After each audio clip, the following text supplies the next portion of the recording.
Petrol ఛార్జీలు వాస్తవంగా గతంలో చంద్రబాబు నాయుడు గారు ఉన్నప్పుడు దేశంలో అత్యధికమైనటువంటి 2014-19 మధ్యలో పెట్రోల్ ఛార్జీలు ఆంధ్రాలోనే ఎక్కువ. మళ్ళీ ఇప్పుడు కూటమి ప్రభుత్వం అధికారంలోకి వచ్చిన ఇవాళ దేశంలో అత్యధిక పెట్రోల్ ధర ఎక్కడంటే Andhra first.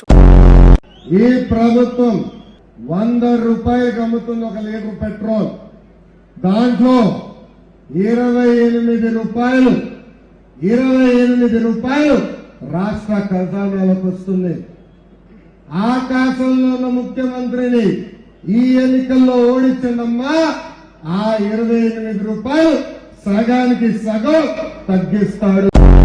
India tech and infra వాళ్ళకి సంబంధించినటువంటి వేదిక చెప్తున్నటువంటి లెక్క ఏంటయ్యా అంటే భారతదేశంలో హయ్యెస్ట్ పెట్రోలియం రేటు 109.4 ₹109.04 లీటర్కి highest Andhra Pradesh, lowest Gujarat ₹94.65.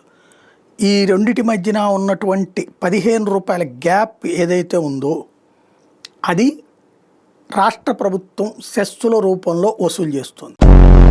Petrol ధరలు, డీజిల్ ధరలు, గ్యాస్ ధరలు, నిత్యావసర సరుకుల ధరలు కూడా పెంచి బాధుడు.